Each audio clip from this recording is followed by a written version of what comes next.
Imagine waking up in the middle of the night, convinced you are on fire. You run into the street. Your neighbors are already there, screaming at things only they can see. One man believes he is a plane. Another is trying to fly off his roof. A woman claws at her own skin because she swears snakes are crawling underneath it. And nobody, not the doctors, not the police, not the government, can tell you why. This wasn't a horror movie.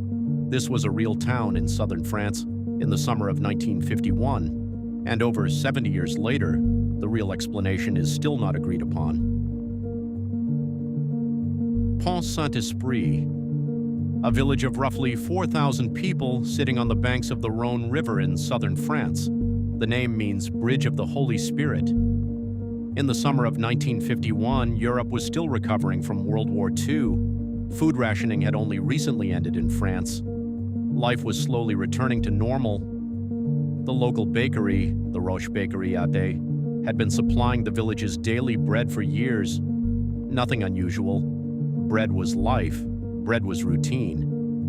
But in late July and early August of that year, something went horribly wrong. It started with nausea, a burning sensation in the hands and feet. People described feeling like their limbs were being eaten by insects from the inside. Then came the hallucinations, then came the madness, and then people started dying.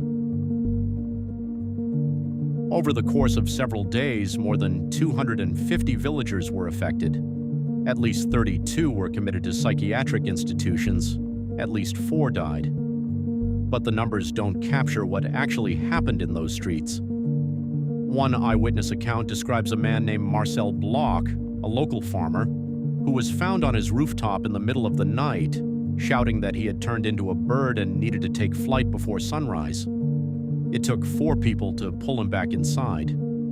Another report describes a young boy who woke up screaming that his bed was full of blood that wasn't there. A woman named Augustine claimed that orange and red flames were shooting from the walls of her house. She walked into the street wearing only her nightgown, trying to warn the neighbors, and had to be physically restrained. Doctors were overwhelmed. The local hospital had no frame of reference for what they were seeing. This wasn't a disease they knew. This wasn't a toxin they had encountered. And here is what made it even stranger. Not everyone was affected. Only people who had bought bread from the Roche Bakery fell ill. The bread, it was always the bread. French authorities moved quickly. Within weeks, the official investigation pointed to one cause: ergot. Ergot is a fungus, Claviceps purpurea, that infects rye and other grains. When someone ingests ergot in sufficient quantities, the effects are horrifying. Convulsions, hallucinations, a burning sensation in the extremities so intense it was once called St. Anthony's fire. Ergotism had caused mass outbreaks throughout medieval Europe. The Salem witch trials of 1692, some historians now believe those accusations were sparked by ergot-contaminated rye bread, causing mass hallucinations in the community. The official conclusion for Pont-Saint-Esprit, the local grain had been contaminated with ergot, possibly through a milling error or poor storage conditions. The bakery had unknowingly used tainted flour. Case closed. Most people accepted this. It was rational. It fit the evidence. But some people, including at least one investigative journalist and a former CIA operative, weren't so sure. In 2009, a journalist named Hank Albarelli published a book called A Terrible Mistake: The Murder of Frank Olson and the CIA's Secret Cold War Experiments. In it, he made a startling claim. The Pont-Saint-Esprit incident was not an accident, it was a test. Albarelli claimed to have uncovered CIA documents suggesting that the agency, in partnership with the U.S. Army, had secretly contaminated the village's bread supply with a synthetic chemical, lysergic acid diethylamide, LSD. This was not a fringe theory. This was tied directly to one of the most controversial programs in American intelligence history, MK-Ultra. MK-Ultra was a covert CIA program, officially running from 1953 to 1973, designed to research mind control through the use of drugs, hypnosis, and psychological manipulation. The program tested LSD on unwitting subjects, soldiers, prisoners, mental patients, and ordinary civilians. Many of these experiments were conducted without consent. Some subjects were permanently damaged. At least one person died.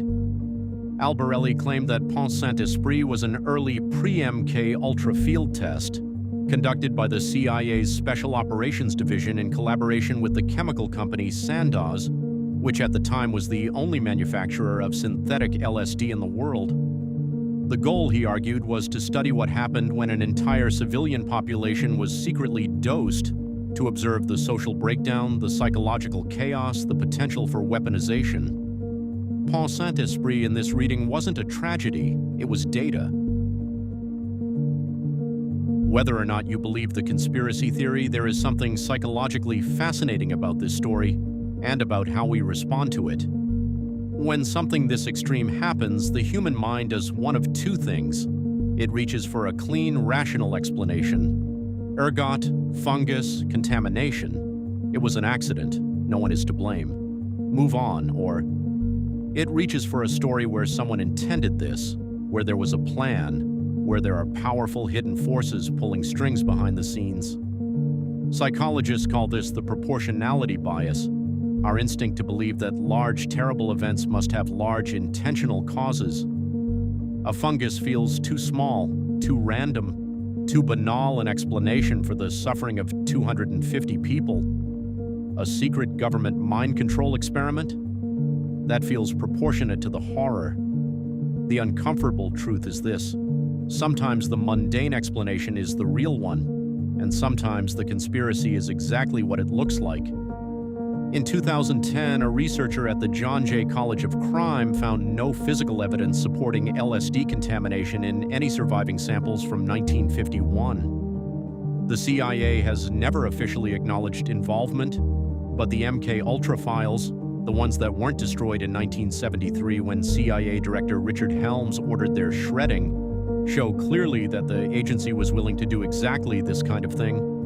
Maybe they did it in Pont-Saint-Esprit, maybe they didn't. We may never know for certain.